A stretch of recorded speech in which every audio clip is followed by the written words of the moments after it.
नमस्ते दोस्तों, इमिनो को कौन नहीं जानता। आप के ड्रामास देखते हो या नहीं, इससे कोई फर्क नहीं पड़ता। स्पेशली एशिया में तो बच्चे बच्चे को इमिनो का नाम पता ही होगा।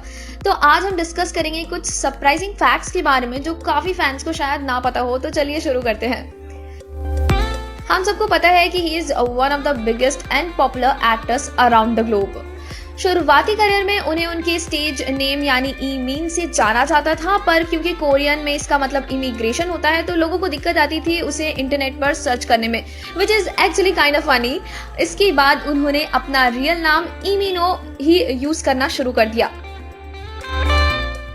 इमिनो एक बहुत ही जबरदस्त सॉकर प्लेयर भी थे और प्रोफेशनली भी सॉकर को एज अ करियर ऑप्ट करने वाले थे, पर एलिमेंट्री स्कूल के दौरान हुए एक एक्सीडेंट में उन्हें लेग इंजरी की वजह से उन्हें अपना ये पैशन छोड़ना पड़ा।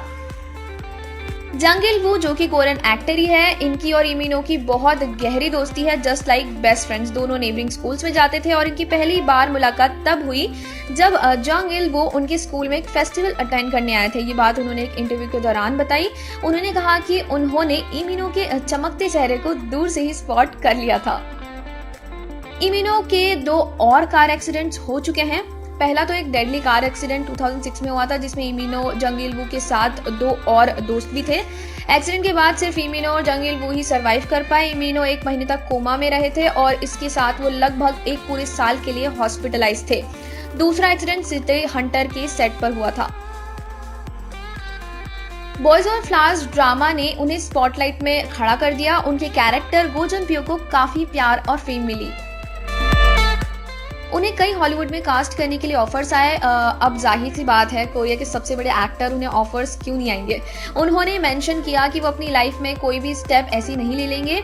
वो उस चीज के लिए पूरी तरह जब रेडी होंगे तभी वो ये करेंगे।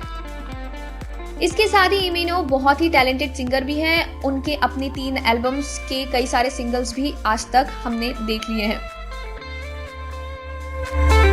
इमिनोज last release drama the king eternal monarch में इमिनो और किम गो यून की ऑन स्क्रीन केमिस्ट्री लोगों को बहुत पसंद आई।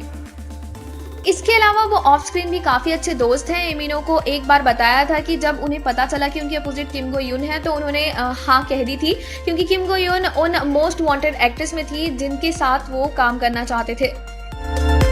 He has also set up a donation platform in 2014 जिसका नाम है प्रॉमिस। ये फाउंडेशन खास अनप्रिविलेज्ड लोगों के लिए है।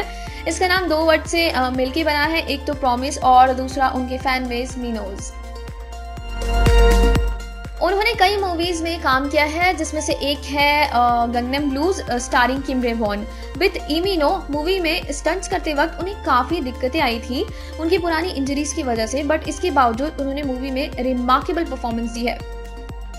सेलिब्रिटी सर्कल में imino one of the best gamer के नाम से भी जाने जाते हैं। इमिनो पहले कोरियन सेलिब्रिटी थे जो चाइनाज लूनर ईयर गाला 2014 इवेंट में शामिल हुए थे। ये इवेंट चाइना का सबसे बड़ा न्यू ईयर इवेंट है जिसमें उन्होंने बॉयज ऑफ फ्लावर्स का OST गाया था। उनका एक iconic line from legend of the blue sea तो आपको पता ही होगा, जो अब एक इंटरनेट मीम सेंसेशन बन चुका है। Disgusting shit. Action!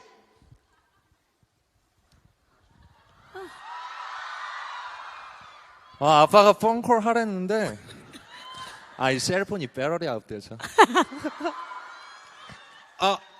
disgusting. Oh shit.